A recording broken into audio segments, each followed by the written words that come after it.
There's a moment in every courtroom, just before a decision changes everything, when time seems to slow. You can feel the weight in the room. 100 eyes fixed forward. No one dares to shift in their seat. And at the center of it all sits a single figure behind the bench, unmoving, unflinching, watching, listening, judging. That day, it was Justice Amy Coney Barrett. It wasn't supposed to be a high-profile hearing. Not like this. Not with news crews crowding the front steps of the federal courthouse in D.C. Not with satellite trucks parked along Constitution Avenue. And certainly not with whispers of sealed evidence and international surveillance warrants circling the corridors like fog. But when the name Sean Combs, known to the world as Diddy, appeared on the docket, everything changed. He arrived just after 9 a.m., wearing a sharply tailored gray suit and dark sunglasses, his face unreadable. The air outside was crisp, the kind that made everything feel sharper. Crisper. More real. As Diddy stepped through the courthouse doors, flashes erupted from behind barricades. Reporters shouted questions, none of which he answered. Inside, the marble hallway swallowed the noise. A woman's heels clicked in rhythm down the corridor, one of his attorneys, stone-faced. Behind her, a junior associate clutched a stack of documents that looked far too heavy for someone that nervous. Courtroom 6B was already full. Dozens of observers, legal analysts, journalists, former collaborators, critics, and quiet insiders who hadn't been seen in public for years, filled the gallery. On the far wall, a sketch artist tapped her pencil gently against a fresh page. She was already drawing. At the bench, Judge Barrett sat in silence, flipping through a file that looked recently updated. A quiet buzz ran through the room as she turned a page and paused. Her expression, unreadable but focused, gave nothing away. The bailiff called the room to order. United States District Court is now in session. The Honorable Amy Coney Barrett presiding. Everyone rose. She nodded once and motioned for them to sit. The courtroom exhaled. "This is a pre-admissibility hearing," she began, her voice steady, low, and deliberate, "regarding certain evidentiary matters in United States v. Combs." Across the aisle, the federal team sat poised.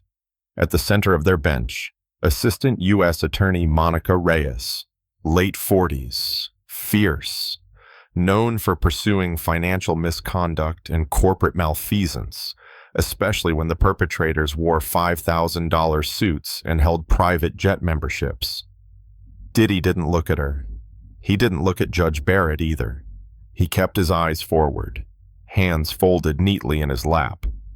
But if you watched closely, you'd see the slightest twitch in his right thumb, the kind of movement people make when they're used to being in control and suddenly aren't. Justice Barrett set the tone early. "I've reviewed the supplemental filings provided by both parties," she said, looking down her glasses. "Today's proceedings will focus solely on whether certain communications, financial data, and location records may be entered into the evidentiary record." There was a pause. She looked up. "And whether those records suggest material contradictions in previous sworn statements." No one spoke, but the tension was thick enough to feel.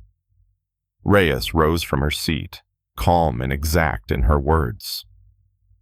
"Your Honor, we intend to show that the communications obtained by warrant, including text exchanges, encrypted messages, and travel logs, directly contradict sworn testimony from Mr. Combs in both deposition and prior hearings. These are not speculative in nature. They are time-stamped, corroborated, and contextually relevant." She handed a binder to the clerk, who passed it to the bench. Barrett didn't open it. Not yet. Mr. Blackstone, she said, turning to Diddy's lead attorney, any preliminary objections?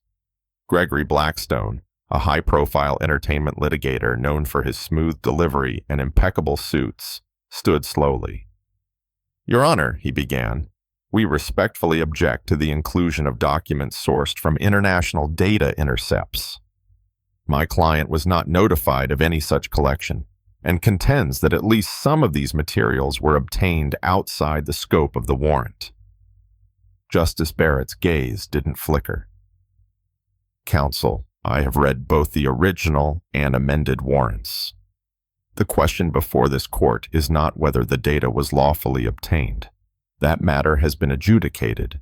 We are now determining whether the content contradicts prior sworn statements. She tapped her finger once on the table, as if to emphasize her point. Then she opened the binder. Page by page, she began outlining what she had seen. There are messages, dated February 2018, between Mr. Combs and an individual identified as V. Ortega.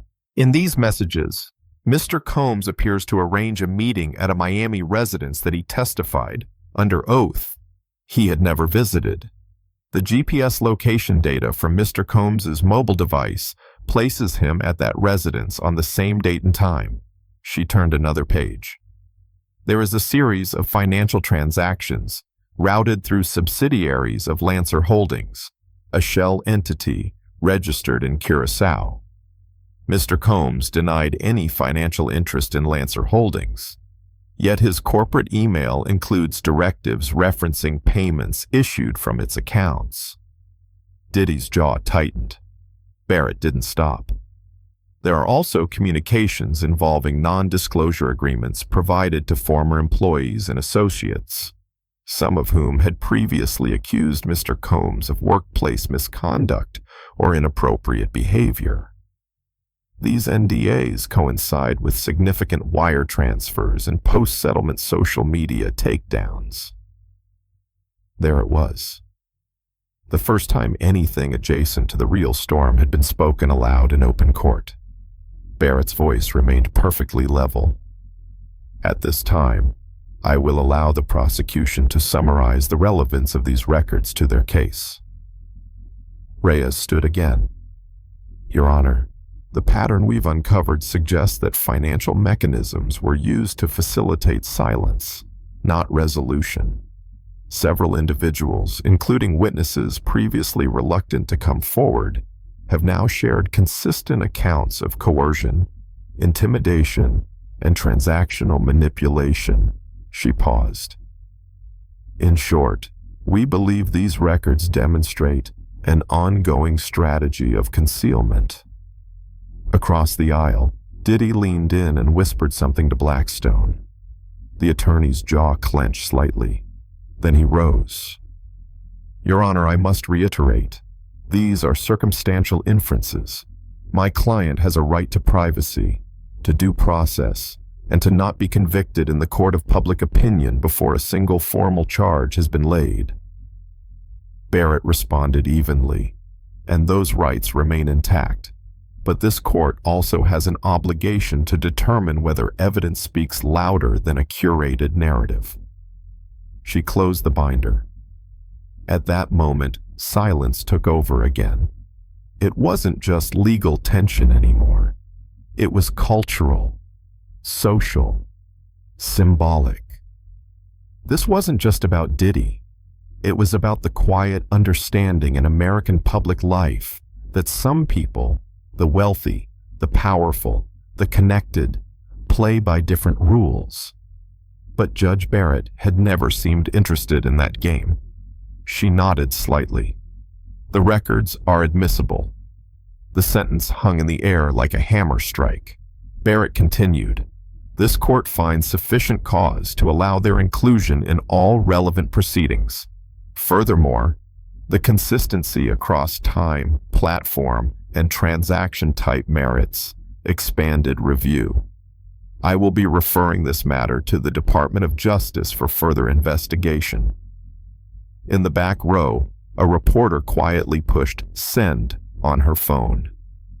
The news hit Twitter within seconds. Up front, Diddy stared straight ahead. If he had expected deference, it never arrived. He shifted once in his seat, jaw working behind a clenched mouth. He looked smaller than he had when he arrived, more human, less invincible. Justice Barrett gathered her papers. This court stands in recess. She rose and left the bench. No drama, no gavel bang, just a soft, final motion, and a silence that said everything. Outside, the crowd had doubled. Cameras swiveled toward the heavy wooden doors of the courthouse, and somewhere, in the ripple of what had just unfolded, was a sense that something had changed. Not fully, not finally, but maybe just enough to matter. The hallway outside the courtroom was already electric by the time the doors opened. Camera shutters snapped. Journalists shoved recorders toward attorneys walking briskly with their heads down. The crowd surged as if hoping that proximity to the event might somehow answer the questions now echoing across the country. Diddy exited, flanked by his legal team. He didn't speak, not even a glance toward the press. A black SUV idled at the curb, doors already open. The motorcade pulled away, swallowed by a city that had suddenly become very, very interested in what had just unfolded inside those walls. Inside Judge Barrett's chambers, the atmosphere was starkly different. She removed her robe, hung it neatly, then sat at her desk with a quiet sigh. Not from fatigue, but from the unmistakable weight of knowing that the legal spotlight had now turned squarely toward her. This wasn't the first time she'd presided over a difficult hearing, but it was different when the entire nation was watching. When one ruling triggered headlines. When one binder of documents shifted public perception.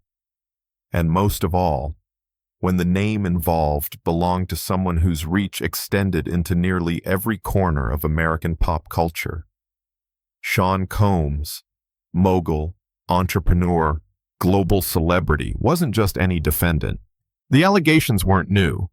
Whispers had swirled for years. Former employees silenced by ironclad NDAs, lawsuits that disappeared before discovery, industry veterans who no longer worked in music without explanation. But the events of the past 6 months had escalated things to an entirely new level. It began quietly. A single anonymous complaint, filed under seal, alleging workplace harassment and emotional coercion at one of Diddy's media subsidiaries. The document was thin on hard evidence, but specific enough to raise questions. Then came a second, then a third. Eventually, a small team inside the U.S. Attorney's Office began to take notice. Investigators started pulling financial records, reviewing travel logs, and quietly reaching out to former employees. What they found wasn't a smoking gun, at first, but there were patterns. Payments timed just before statements were retracted. Private flights overlapping with dates of confidential settlements. LLCs formed in places like Delaware, St. Kitts, and Curacao. Companies that existed on paper, but not in substance. The Justice Department issued subpoenas. Some were ignored. Others came back with redacted or incomplete records. But slowly, like drops forming a bucket, the narrative began to fill in. And then came the phone records. Not leaked, not hacked, subpoenaed and lawfully obtained through warrants reviewed and signed off at multiple levels. Those records changed everything. They connected names, traced conversations, revealed a network of communications that didn't match the sworn statements Diddy had made in prior civil cases, even for someone like Barrett, someone who prided herself on impartiality and restraint. The inconsistencies were too loud to ignore. Now, as she sat in her chambers reviewing notes from the hearing, she knew the legal system had reached a crossroads. and her courtroom had become the fork in the road. Elsewhere, the media landscape exploded. Cable news rolled wall-to-wall coverage under banners like Combs Court Crisis and Barrett Bombshell. Social media fractured into two dominant narratives, those defending Diddy as a victim of public targeting, and those claiming this was justice, long overdue. At a press conference that afternoon, Assistant U.S. Attorney Reyes stood behind a podium lined with microphones. She kept her statement brief. "We are continuing to evaluate new evidence that has emerged during today's hearing. No further comment will be made at this time regarding future charges. We thank the court for its transparency and diligence." Then she walked away. No Q&A, no grandstanding. But the silence said more than words ever could. Back at the Department of Justice, agents reviewed terabytes of new information. The encrypted messages obtained from a now cooperating associate painted a deeply unsettling picture, not just of misused money, but of power. Misused, weaponized, normalized. There were references to cleaning up timelines, controlling noise, and off-the-grid safe spaces. Phrases that, in isolation, meant little, but in context with wire transfers, NDAs, and strategic relocations, began to take on darker meanings. Meanwhile, behind the scenes, Diddy's team went into overdrive. Damage control was no longer a strategy. It was a necessity. Crisis PR firms were briefed. Spokespeople were instructed to maintain the message.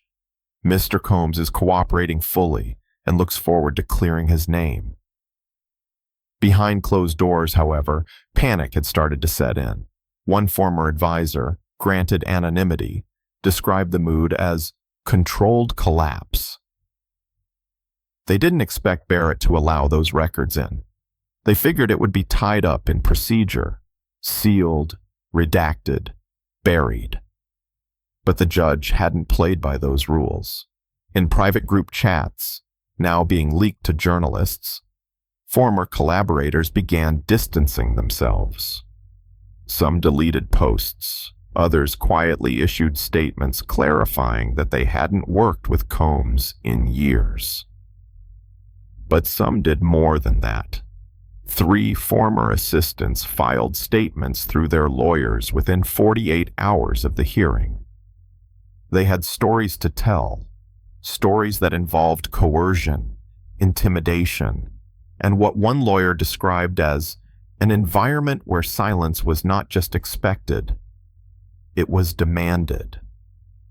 These were people who had lived in the orbit of power, flown on the planes, signed the contracts, attended the parties, and now, for the first time, they were speaking. Back inside the courthouse, Judge Barrett prepared her written opinion. The official record would note that this was a pre-trial evidentiary ruling, but everyone knew it was more than that. It was precedent, a signal, not just to this case, but to others that might follow.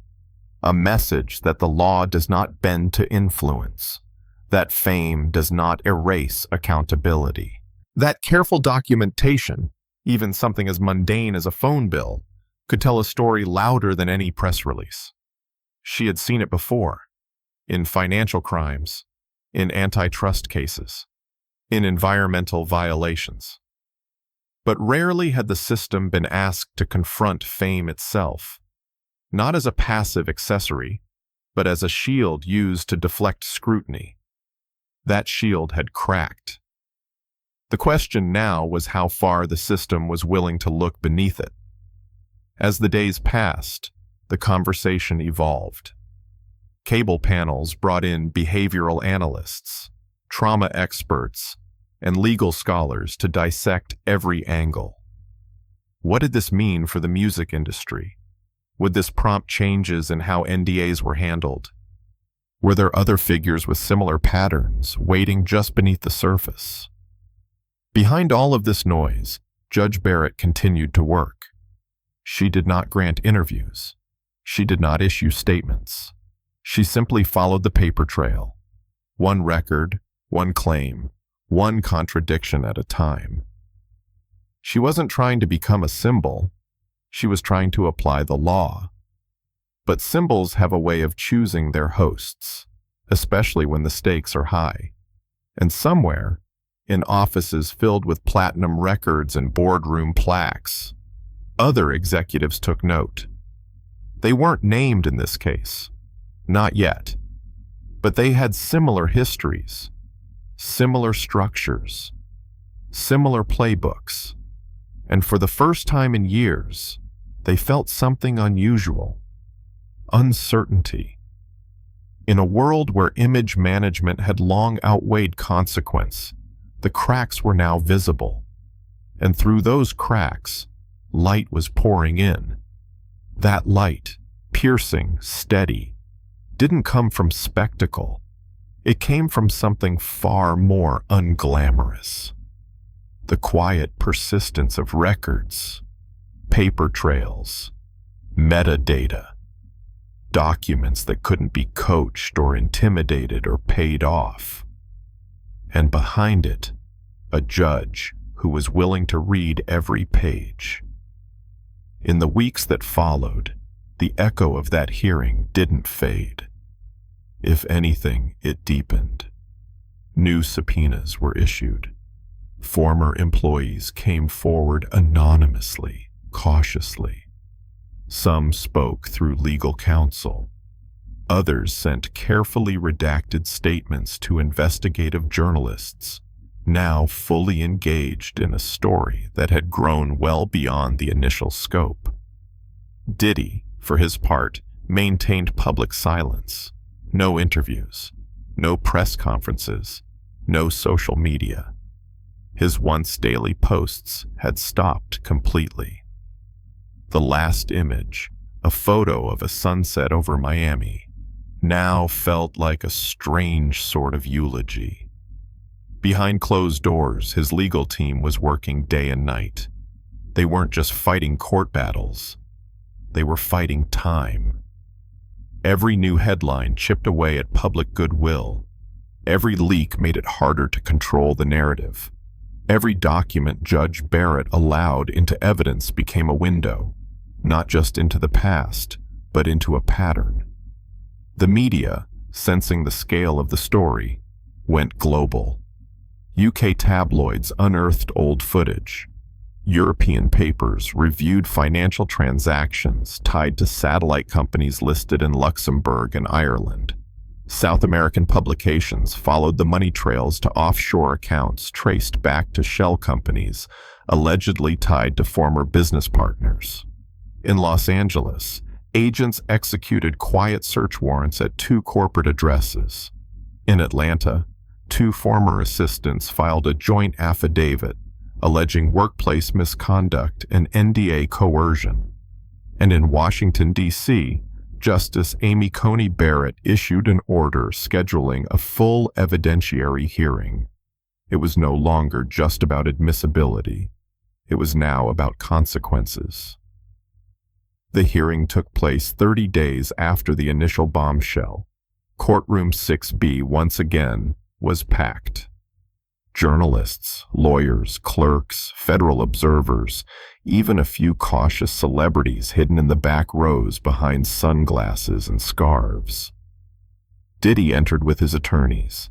This time the suit was darker, the demeanor more subdued, no smiles, no nods. He kept his head down. Barrett entered the courtroom exactly on time. She wasted no words. We are here today to examine the full scope of the evidence presented, including its relevance to ongoing legal matters. All parties are reminded this is not a criminal trial, but a federal evidentiary review with implications for forthcoming proceedings. She looked toward the prosecution. You may proceed. Assistant U.S. Attorney Monica Reyes stood slowly, her expression careful, deliberate. Your Honor, over the past month, our office has compiled a comprehensive overview of electronic communications, financial records, and sworn statements gathered through lawful subpoenas and testimony. What we found is not just troubling, it is systemic. She motioned to a chart now displayed on the courtroom monitor. A timeline appeared, spanning nearly 15 years. It was color-coded, filled with red flags marking key moments, settlements, wire transfers, anonymous claims, closed legal disputes.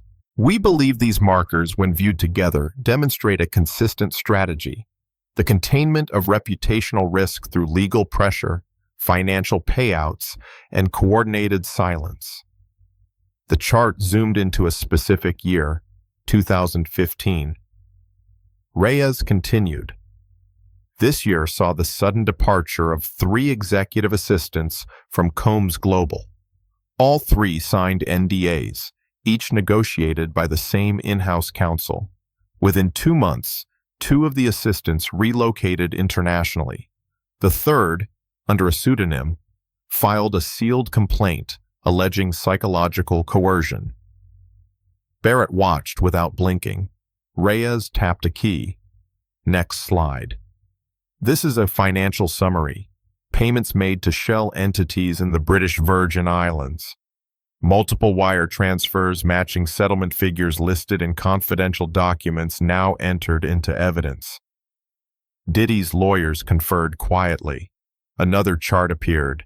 Encrypted messages, decrypted through cooperation with a third party. These weren't dramatic. No threats, no explicit confessions. But the tone, the wording, it all suggested a man deeply aware of what silence cost and how to pay for it. Phrases like, "She's asking for more than the last one," "Make it clean, no paper," "Get legal on it before it leaks." Each message, when read alone, was ambiguous. Together, they painted something harder to dismiss. Barrett finally turned to the defense. "Mr. Blackstone, your response?"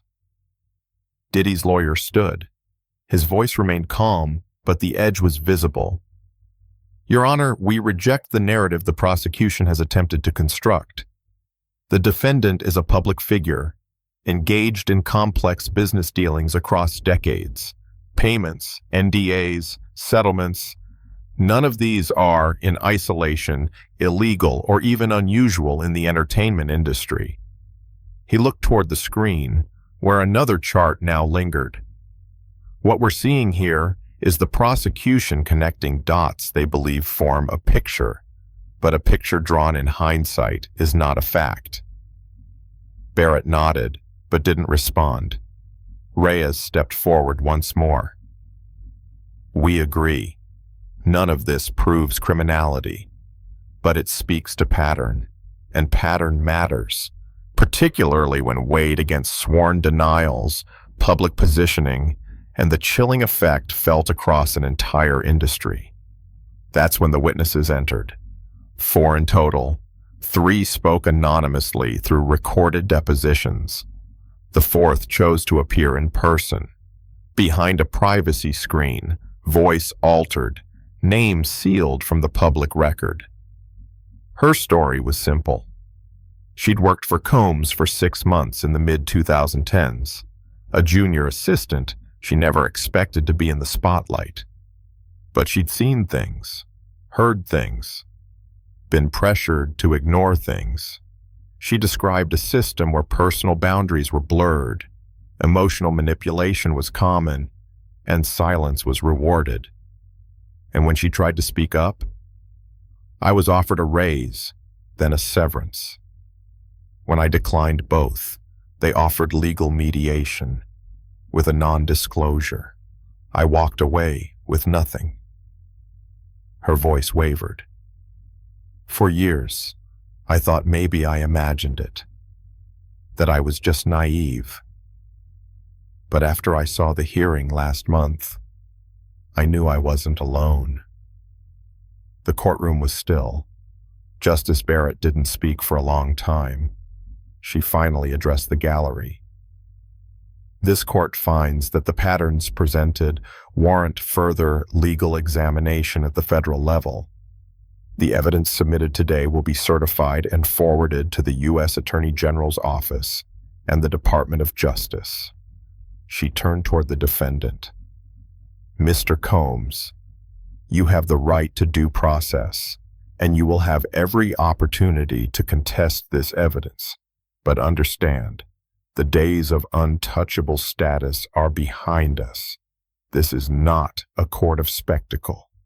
It is a court of law. Diddy's face didn't move, but something behind his eyes did. The hearing ended, quietly, deliberately. Outside, reporters scrambled to file stories. Some framed it as the beginning of accountability. Others as the fall of an empire. Some just called it a reckoning. And somewhere, far from the courthouse steps, young assistants and interns who had once been told to stay quiet watched the news and realized, maybe silence didn't have to last forever. Justice doesn't always shout. Sometimes it whispers through records, and sometimes it arrives in the quiet click of a gavel. And so it continued. The ripple effects of Judge Barrett's ruling didn't stop at the courthouse door. They spread into boardrooms, into recording studios, into newsrooms. People were watching now, and not just for the scandal. They were watching to see if the system would actually follow through. Inside the Department of Justice, the case took on a new urgency. What had begun as a narrow inquiry into one man's business practices was now expanding into something broader, a pattern of conduct that implicated a culture. Task forces were reassigned. Prosecutors previously focused on corporate fraud were now comparing notes with entertainment industry specialists. Financial analysts pored over nearly 2 decades of offshore transactions. Agents dug into property records, cross-border wire transfers, sudden relocations. Some of the findings were predictable, but others surprised even the most seasoned investigators. There were quiet settlements that had never been disclosed, off-the-books bonuses, consulting fees paid to individuals who never actually consulted on anything. And through it all, the same names kept surfacing: lawyers, intermediaries, fixers. Meanwhile, Diddy's public profile shrank. No performances, no brand appearances. Sponsorships vanished almost overnight. Products that had once carried his name were suddenly rebranded, dissociated. An upcoming Netflix documentary was pulled from the release schedule. A fashion line lost its distribution deal. Streaming platforms quietly deprioritized his music in curated playlists. It wasn't just cancellation, it was vacuum. A calculated silence, engineered by executives eager to put distance between themselves and what was now being referred to in internal memos as the situation. Privately, some questioned whether that silence was fair. No criminal conviction had been made. No jury had weighed in. But the evidence presented in court, and the testimony that followed, was already shaping perception. And in the court of public opinion, perception has consequences. Back in Washington, Barrett's ruling began to influence other cases. A judge in New York cited her opinion in a decision about admitting encrypted chat records in an unrelated financial case. A law professor at Stanford published an article titled "The Barrett Standard," arguing that her meticulous review had redefined what courts could reasonably consider in complex celebrity trials. Law schools added the Diddy hearings to their curriculum. Panels were held at legal symposiums. Prosecutors began referring to phone metadata and pattern-based review as pulling a Barrett. She, for her part, kept her distance from the attention. Barrett had never sought notoriety. Her chambers remained quiet, disciplined, focused. But she wasn't blind to the impact of what had happened. Every day, her office received new letters, some handwritten, some typed, some printed from anonymous email accounts.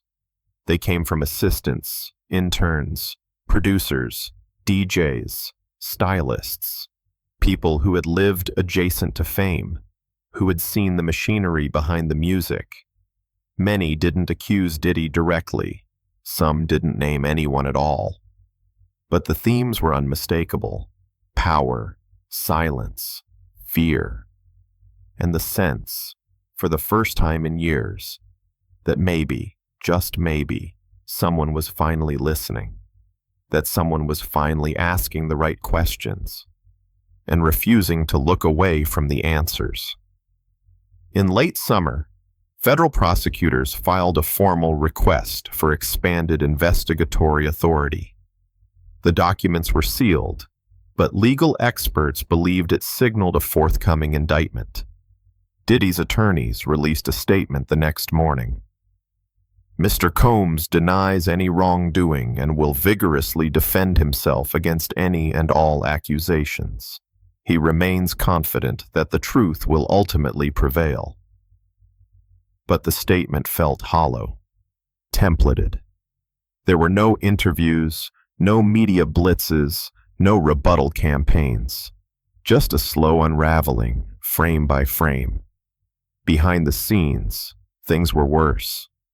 Internal communications revealed that several of Combs' closest associates had quietly retained independent counsel. One had entered discussions with the Justice Department about potential cooperation. Another, a longtime security chief, had been subpoenaed and placed under protective custody following anonymous threats. The story had moved beyond one man. It had become a study in how influence protects itself, and what happens when that protection erodes. And in the background, Barrett kept reading. She read financial statements, cross-border filings, LLC formation documents. She read affidavits, sealed complaints, voicemail transcripts, and perhaps most importantly, she read the gaps, the places where documents should have existed but didn't, the places where timelines didn't add up, the testimonies that contradicted each other in quiet, almost imperceptible ways. Her clerk asked her one afternoon if she was surprised by how much had come out. Barrett didn't answer right away. Then, finally, "No, I'm surprised it took this long." Meanwhile, the Justice Department moved forward. By early fall, 2 former executives associated with Combs Global were indicted for obstruction and conspiracy. Their arraignments were quiet, no cameras, no press statements, but the message was clear. The circle was tightening. 1 week later, a sealed grand jury indictment was filed in Washington. The following day, the U.S. Attorney's Office held a press conference. Today, our office has filed multiple charges against Sean Combs, also known as Diddy, related to obstruction of justice, conspiracy, and witness tampering. These charges stem from an ongoing investigation into business practices and alleged misconduct over a span of more than 15 years. The prosecutor paused. "We want to be clear. These charges are not a condemnation of an entire industry, but they do signal a shift, a willingness to pursue accountability, no matter the scale or celebrity involved." When asked about Judge Barrett's role in the case, the spokesperson simply said, "We were able to build this case because someone took the time to look at the evidence, carefully, thoroughly, and without bias." Inside the courtroom, Barrett continued her work. She did not preside over the criminal case. It was reassigned to a different district. But she had already played her part. Her ruling had opened the door. And now, the system was finally walking through it. Diddy surrendered to federal authorities the following week. Cameras caught the moment. Sunglasses, stone-faced, flanked by lawyers. He entered the courthouse in silence. He exited in custody. No bail was granted. Too much risk, too much access, too many unknowns. The courtroom sketches, since no cameras were allowed, showed a man who no longer looked like a mogul, no longer invincible, no longer untouchable. And somewhere in a recording studio, someone who had once worked 16-hour days making coffee and rewriting lyrics smiled at the screen and whispered, "Finally." Justice doesn't always roar. Sometimes it reads, sometimes it listens, and sometimes it simply refuses to stop until the silence breaks. As the days turned to weeks, the public began to process what had happened, not all at once, but in waves. For years, Sean Combs had been a symbol of success, of reinvention, of the American hustle. Now, that symbol was fractured. News outlets ran retrospectives, from his early days in the music industry to his business empire, from Bad Boy Records to luxury vodka, fashion lines, and reality shows. They spliced those images with courtroom sketches, documents, wire transfers, sealed testimonies. The contrast was jarring. For some, it was vindication. For others, confusion. And for many, discomfort. Because this wasn't a fall from grace that came from a singular moment, a viral video, an explicit outburst, a dramatic arrest. No, this was a dismantling by paper, a reckoning built on patterns, on careful scrutiny, on the belief that no amount of fame should shield someone from consequence. In the entertainment industry, executives scrambled. Compliance departments were suddenly reactivated. Law firms issued memos urging clients to revisit their confidentiality protocols and HR procedures. And quietly, some began to wonder, who's next? In Washington, Barrett returned to her routine. She still refused interviews, still declined invitations to speak on panels or legal podcasts. But the impact of her work didn't fade. She'd become a kind of cipher, not a celebrity, but a standard. Her court wasn't glamorous. Her tone never changed. But her insistence on reading every line, chasing every footnote, had forced the system to look more closely. One morning, her clerk brought in a letter, handwritten, carefully folded. Barrett read it silently. It was from a woman, unnamed, who had worked in a luxury marketing agency that partnered with Combs' brand years ago. She wrote of parties she hadn't wanted to attend, expectations that weren't in the contract, comments brushed off as jokes, a career path rerouted after she stopped returning certain calls. She didn't want to testify. She didn't want money. She didn't even want to name names. "I just want to thank you," the letter said, "for reading the records, because sometimes that's the only thing no one does." Barrett folded the letter and placed it beside the others. The case against Combs moved slowly through the courts, as such cases do. Motions were filed, hearings scheduled, each side prepared for trial. But in the meantime, something else had shifted, not just in law or entertainment, but in culture. A long-standing belief that some people were simply too big to fall had taken a hit. Not erased, not undone, but dented, and that dent mattered. Young lawyers entering the profession now cited the Diddy case when asked why they wanted to go into prosecution. Nonprofits that had once struggled to gain attention for workplace abuse claims saw an influx of funding and interest. Former assistants, artists, producers, people whose names never made the headlines, began forming private groups, exchanging stories, building community. None of them expected a full revolution, but they weren't alone anymore. That, in itself, was a beginning. One evening, Barrett stayed late in her chambers. Rain tapped softly against the window. Her reading glasses lay beside an open file. She reread her own written opinion from that first hearing, the one that had unlocked it all. There was a line in the conclusion that stuck with her. The law, in its purest form, is the act of paying attention. She hadn't thought much about it when she wrote it. It just came out, instinctive.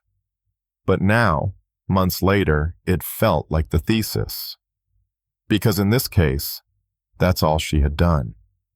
Paid attention to the inconsistencies, to the records, to the stories that didn't line up. And because she had, others had followed. It wasn't heroism, it was discipline. And the discipline to look when others don't, that's where accountability begins. In a separate part of the country, Sean Combs sat alone in a federal detention cell.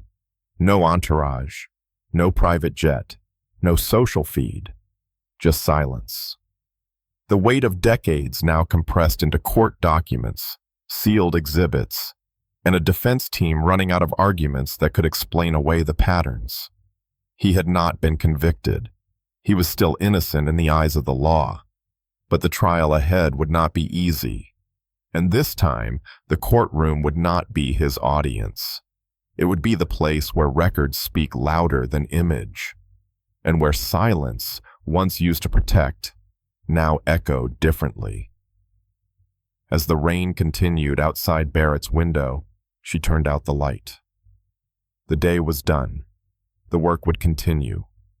And justice, the slow, quiet kind, had once again found its voice. Spring arrived with a chill that hadn't yet let go. In Washington, cherry blossoms bloomed cautiously, as if mirroring the mood in the legal world, delicate, beautiful, and overshadowed by what was still unfolding.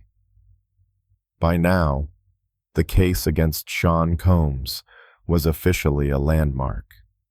Not because it had reached a verdict, not yet, but because of what it had already revealed. Not just about a man or an industry, but about how power is preserved and how it begins to unravel. In the months following Judge Barrett's evidentiary ruling, the Department of Justice moved decisively. The charges had multiplied: obstruction of justice, conspiracy to tamper with witnesses, misuse of corporate funds, and now, allegations of perjury tied directly to sworn statements made under oath. Diddy's legal team continued to deny all allegations. In press statements, they described the case as a calculated character assassination campaign designed to destroy a legacy. But the tone had changed. It was no longer confident. It was defensive. In court filings, prosecutors now referenced a culture of silence. A phrase that, in earlier years, might have been seen as abstract. But now, it had shape. It had names. It had receipts.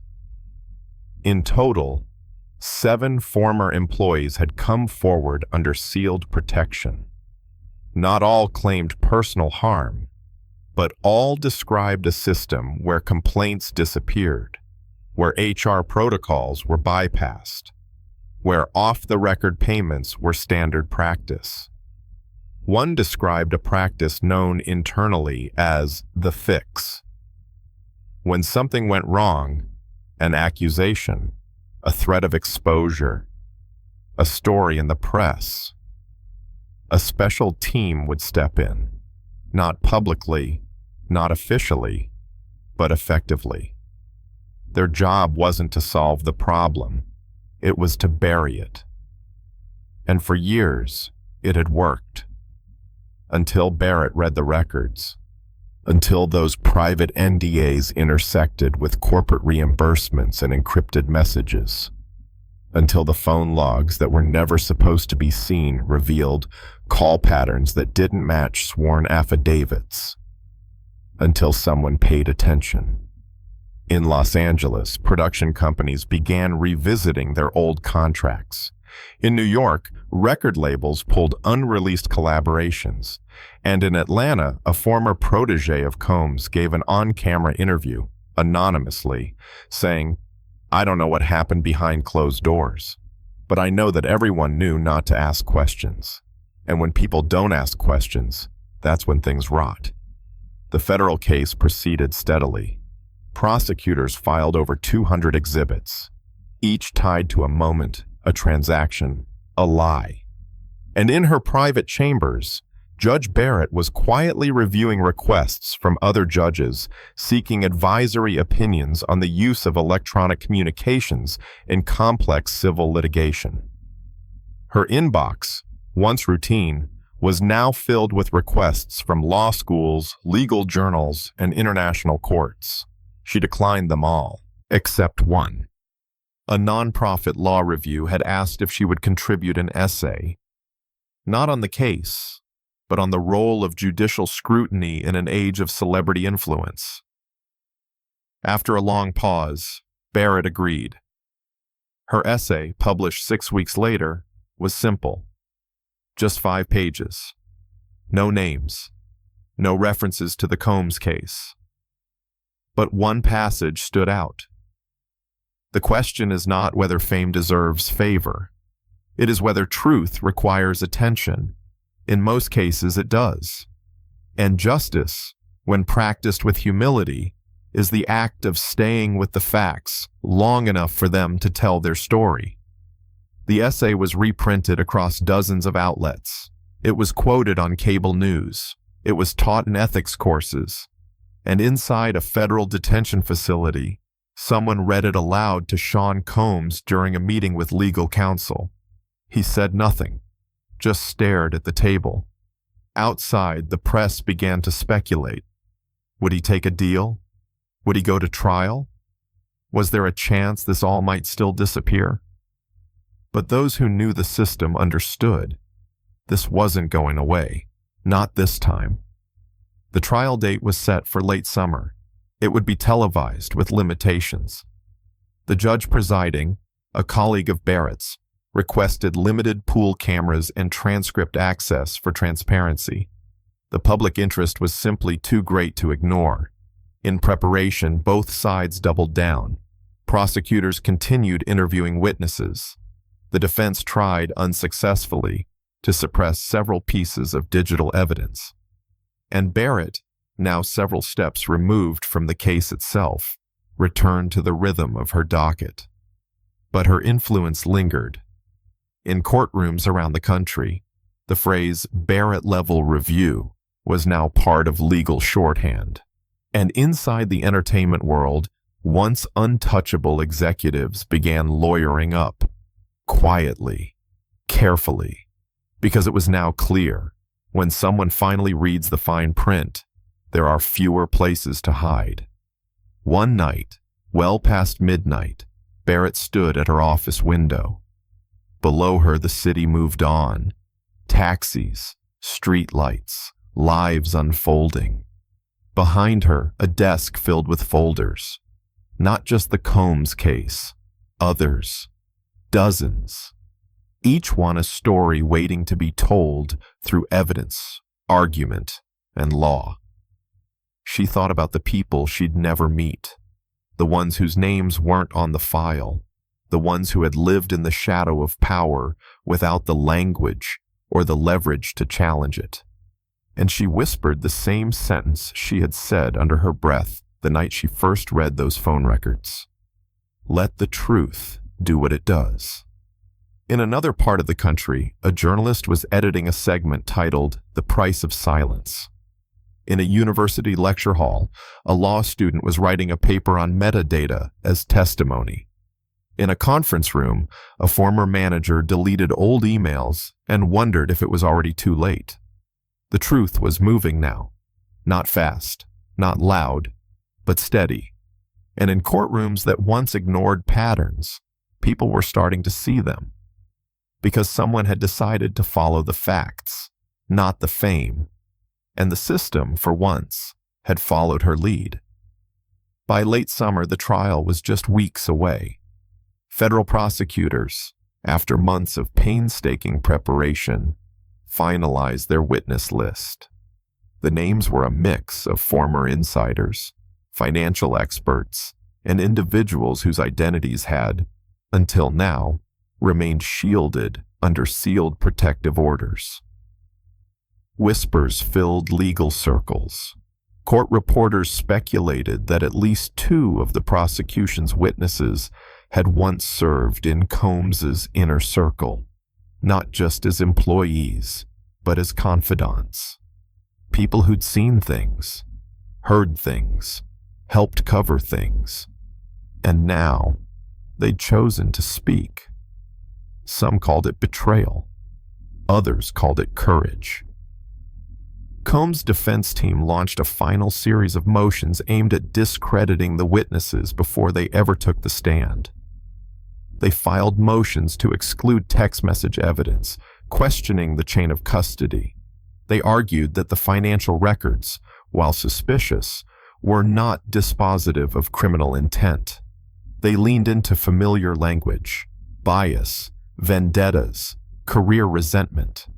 But with every filing, the judge, not Barrett, but someone who'd quietly aligned with her meticulous approach, ruled narrowly, fairly, and consistently. The trial would go forward, and all the patterns, for once, would be put on display. In the days before opening arguments, the atmosphere shifted. Cable news ran countdown clocks. Streaming platforms quietly removed old content bearing Combs's name. A luxury brand he had once partnered with posted a single-line statement. "We believe in accountability, transparency, and change." Social media, usually so reactive, so quick to jump to sides, was quieter than usual. There was no viral meme campaign, no trending slogans, just a kind of collective waiting, a hush before the reckoning. When the trial began, there were no pyrotechnics, no grand monologues, no walkouts, just opening statements delivered plainly. The prosecution spoke first. "We will show, through documented communication, sworn testimony, and corroborated records, that the defendant engaged in a pattern of deception, obstruction, and calculated intimidation. This is not about celebrity. This is about accountability." Then came the defense. "My client is a visionary, a businessman, a creator. He has spent decades building opportunities for others. The prosecution has taken scattered facts and tried to spin them into a story. But the story isn't true, and the facts, when examined fairly, will show exactly that." The jury listened. 12 Americans, not fans, not critics, just people now tasked with sorting the noise from the signal. Witness after witness took the stand, some nervous, some calm. One former assistant cried, briefly, when asked about a specific text message from Combs's number, a message that had seemed innocuous at the time but now read differently, chillingly, in context. A former manager described untraceable cash transfers. A marketing executive confirmed that NDAs were often signed as a formality, even when no formal misconduct investigation had occurred.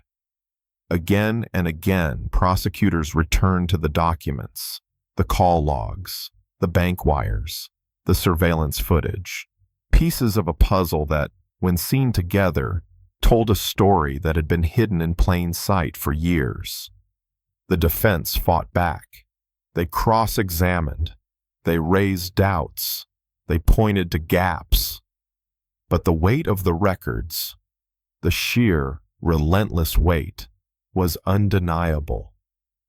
Some moments landed like thunder. A message, encrypted and recovered through a cooperating witness, showed Combs instructing someone to make the Martinez thing go away. This aligned directly with a timeline showing that Richard Martinez, a whistleblower, had withdrawn his complaint and moved overseas just days later. The courtroom was silent when that was read aloud. Other moments were quieter, but no less damning. A series of recurring payments to a shell company, disguised as production consulting, matched the dates of known settlements in unrelated legal disputes. The prosecutor let the silence hang. She didn't need to explain the implication. The jury got it. Combs, sitting in his chair, no longer whispered to his lawyers, no longer shifted in his seat. He simply stared forward, unmoving. Some said he looked defiant. Others said he looked resigned. But most agreed. He looked smaller. Week after week, the evidence piled up. Not sensational, not tabloid-worthy, just consistent. And that, ultimately, was the most powerful thing. It wasn't a single tape. It wasn't a hidden camera. It was a system of silence. Documented, time-stamped, corroborated. And this time, someone had put the system itself on trial. Outside the courthouse, crowds gathered. Some were supporters, some were survivors, but most were just citizens, watching, waiting, hoping that maybe this time the system would do what it was meant to. One afternoon, as the prosecution rested its case, a young woman approached the press barricade. She held a cardboard sign. It read, "We told the truth. The judge listened. Now it's your turn." The photo went viral, but the message wasn't just for the jury. It was for all the times the truth had been buried beneath power, and for all the people who had once believed the truth didn't matter unless someone famous said it first. Back in Washington, Barrett read about the trial in silence. She wasn't involved anymore, not directly, but she understood its importance. She understood what it meant for the public to see a courtroom that refused to be dazzled. Her job wasn't over. There were still other cases, other stories, other names. But in quiet moments, she allowed herself one thought. Maybe the silence had finally broken. Maybe this time, it would echo. And maybe, just maybe, it would last. The final chapter of the trial didn't begin with a bang. It began with a chart. A simple, color-coded timeline shown to the jury by the prosecution. No drama, no music, just facts. Lines connecting transactions, phone calls, meeting locations, and witness statements. The pattern was undeniable. The jury watched in silence as a federal financial crimes expert explained how money had moved. From account to account, shell company to real estate holding.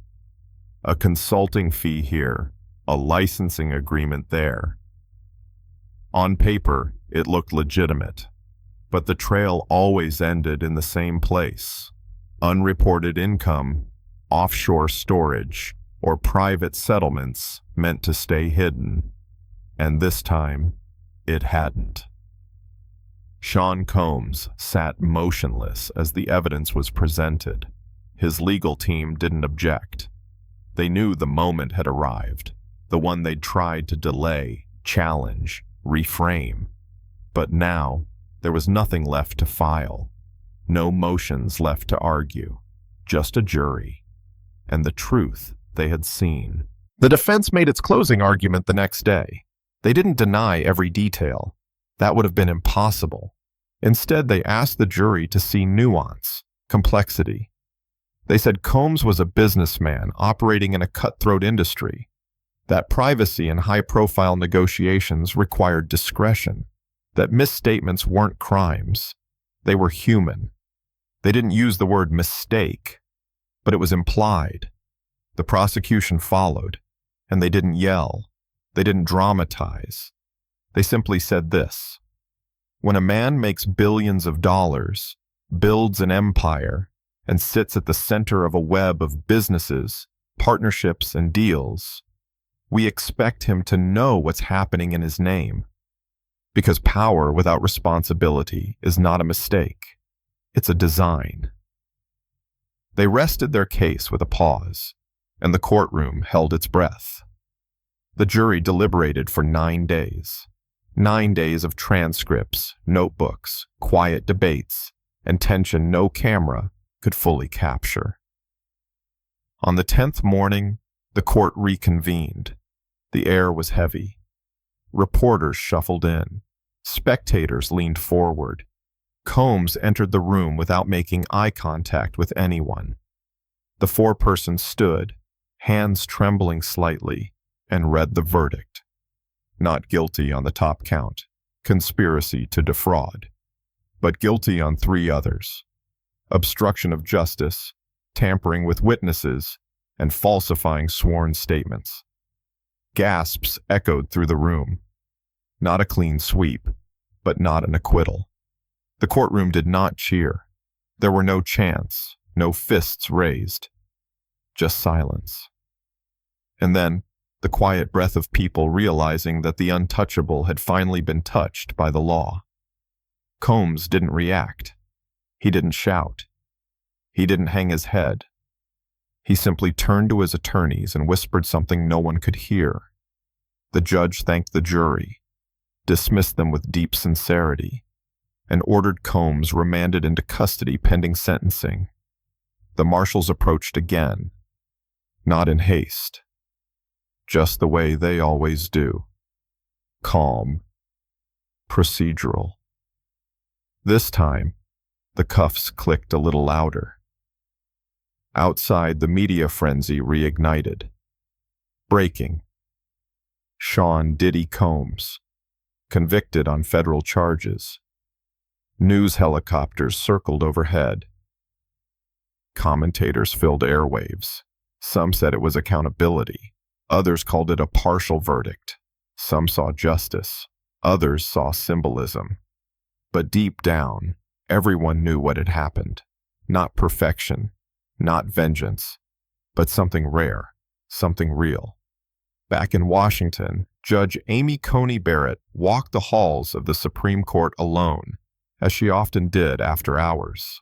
Her name was not in the verdict, but her fingerprints were in every record, every discovery, every moment where silence had been replaced with scrutiny. She didn't celebrate. She didn't call anyone. But that night, she allowed herself one sentence. Just one. Spoken softly to no one but the empty hall. They heard the truth. And for her, that was enough. In the months that followed, sentencing hearings, appeals, and federal investigations continued. But the narrative had already changed. Combs was no longer a mogul above the fray. He was a man held accountable by a system that, for once, had refused to blink. Music awards quietly removed his image from tribute segments. Universities reassessed past donations and honors. More stories came out. More voices were heard. And in law schools across the country, a new generation of students studied the Combs case. Not as a celebrity scandal, but as a blueprint. A case study in how power can be questioned, how evidence carefully read can matter more than headlines. Barrett returned to her chambers each morning, reviewing new cases, each with its own puzzle, its own weight. She didn't choose the high-profile ones. She didn't need to. Her work had already carved a path others could now walk. One morning, her clerk brought in another envelope. This one wasn't anonymous. It was from a woman who had testified under seal in the Combs case. "I didn't think anyone would listen," the letter read. "Not really. I thought I'd say my piece and it would get buried. But you read it, you saw it, and now I know that mattered." Barrett folded the letter quietly and placed it beside the others. There was no award for that, no headline, just truth, acknowledged, protected, and upheld. And in a world that often chooses spectacle over substance, that was its own kind of victory. The trial was over, but the ripple had only just begun.